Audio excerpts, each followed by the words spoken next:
राहुल गांधी को अगर सरकार के बयानों पर भरोसा नहीं है तो उन्हें सेना के उन जांबाज अफसरों को भी सुनना चाहिए जिन्होंने युद्ध के मैदान में चीन और पाकिस्तान से कई बार दो हाथ किए। ये एक राजनीतिक वक्तव्य है और एक पॉलिटिकल पॉइंट स्कोर करने की सोच है। सच तो यह है कि पीएलए सोल्जर्स ने हमारे जवानों को नहीं मारा, हमने उनकी हालत खराब कर दी। ये सब दिखाता है कि सत्य से उनका वक्तव्य जो है वो सत्य से परे है और सत्य की मुझ पर एक मात्रा भी वो सही नहीं है।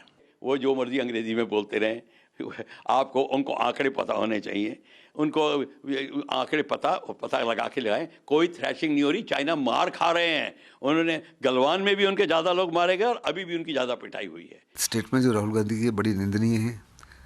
मुझे अफसोस है कि राहुल गांधी बिना सोचे समझे इस माफी का स्टेटमेंट देते हैं।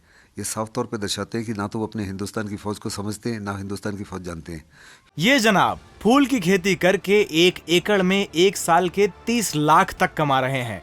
आपको भी ये करना है तो फ्रीडम ऐप को अब भी डाउनलोड कीजिए। हिंदुस्तान की फौज ने चाइना के छक्के छोड़ाए उस इलाके में और हमने पीट पीट के चाइनीज सोल्जर्स को वहां से भगाया है।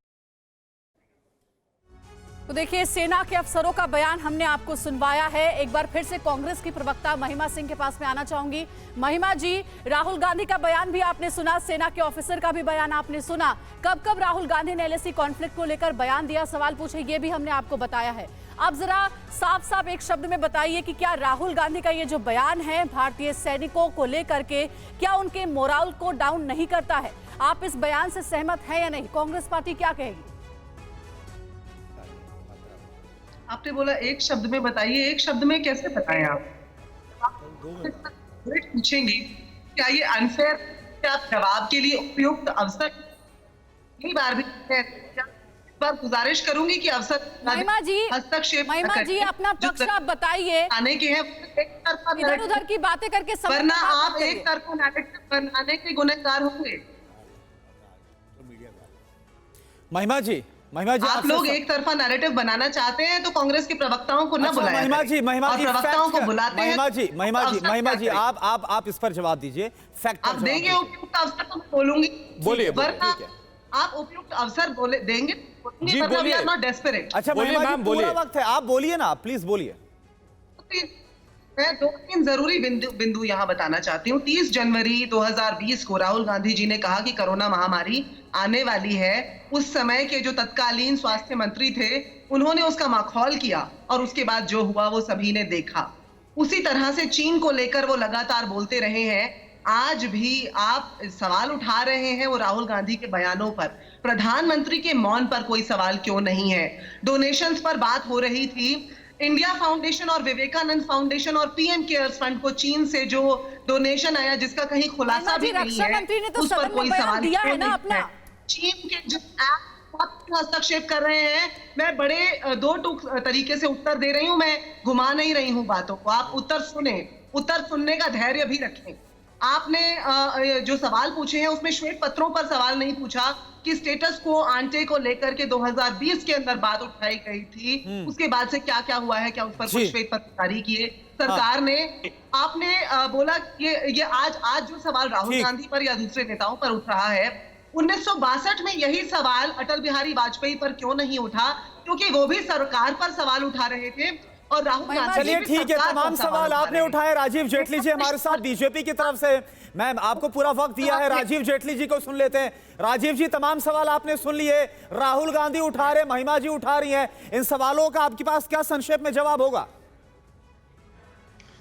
नहीं, राहुल गांधी जी ने है कि हमारे पड़ोसी चले जा रहे हैं। देखिए, नजदीक लाने का एक बहुत बेहतर तरीका, अपनी आर्मी को वहां से हटा लीजिए। वहां जो इंफ्रास्ट्रक्चर हमने बनाया, लगभग 5500 किलोमीटर की सड़कें जो चाइना बॉर्डर पे बनाई हैं, वो सड़कों का जो है वहां से अगर विस्तार बंद कर दिया जाए, आर्मी को अच्छे जो टेंट दिए जा रहे हैं वो टेंट ना दिए जाएं, एक मॉडर्न हथियार दिए जा रहे हैं वो ना दिए जाएं, तो हमारे अच्छे रिलेशन बन जाएंगे राहुल गांधी जी के हिसाब से। और वो जितनी भी जमीन हमारी हथियाना चाहते हैं वो हथियाते चले जाए, यहाँ पर चर्चा भी ना हो तो हमारे बेहतर रिलेशन होंगे। लेकिन जब हम रिटेलिएट करेंगे एक बेहतर आर्मी के साथ, बॉर्डर के ऊपर अच्छा इंफ्रास्ट्रक्चर देंगे और कोई देश हमारे देश के अंदर घुसपैठ नहीं कर पाएगा। इंफ्रास्ट्रक्चर की बात की तो इससे जुड़ा एक सवाल कोचर सर आपसे मैं पूछ लेना चाहता हूं क्या ये सारी जो लड़ाई है चीन की तरफ से, ये जो एग्रेसिव अप्रोच बार बार, यानी कि भारत को उकसाने की जो कोशिश है हमारे सैनिकों के ऊपर, बार बार ऐसा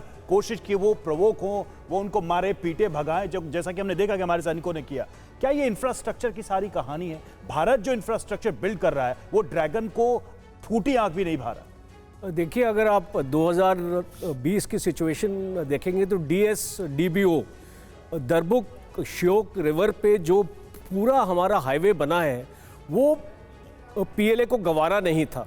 और उस हाईवे से क्या होता है कि काराकोरम से लेके आपके ईस्टर्न लद्दाख तक आपकी जो पूरी आर्टिलरी आर्टरी जो है और आपका लॉजिस्टिक चेन है वो हमारा बनता है, सप्लाई चेन हमारा बनता है। आपकी जानकारी के लिए साल में 6 महीने ये जो पासेस होते हैं, जोजिला पास और सेला पास, ये बंद होते हैं और हम अपनी एडवांस विंटर स्टॉकिंग करते हैं। और अभी सेला पास के ऊपर ट्विन टनल बन रहा है, जोजिला पास पे भी टनल बन रहा है। और इससे यही समझा जाए सर कि भारत जो निर्माण कर रहा है उसे चीन बौखलाया हुआ है और इसीलिए इस तरह का अटेम्प्ट करता है। एसपी सिंह सर, आप जल्दी से मुझे बताइए किस तरह के बयानात किस तरह का असर डालते हैं सेना के ऊपर, और क्या इस राजनीति करते वक्त कम से कम सेना का तो ध्यान रखना चाहिए पॉलिटिशियंस को?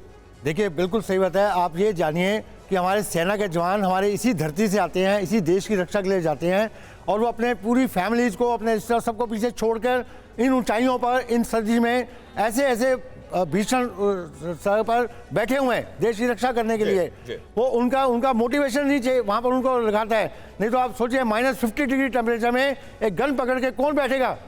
इसके लिए उनका मोराल बहुत हाई है। मोराल हाई होना बहुत जरूरी है और ऐसे बयान देते वक्त कम से कम राजनीति करने वाले दलों को और उनके नेताओं को यह समझना चाहिए कि राजनीति होनी चाहिए, लेकिन सेना पर, बॉर्डर पर और देश की संप्रभुता के साथ कम से कम ऐसा बयान नहीं देना चाहिए। ये जनाब फूल की खेती करके 1 एकड़ में 1 साल के 30 लाख तक कमा रहे हैं।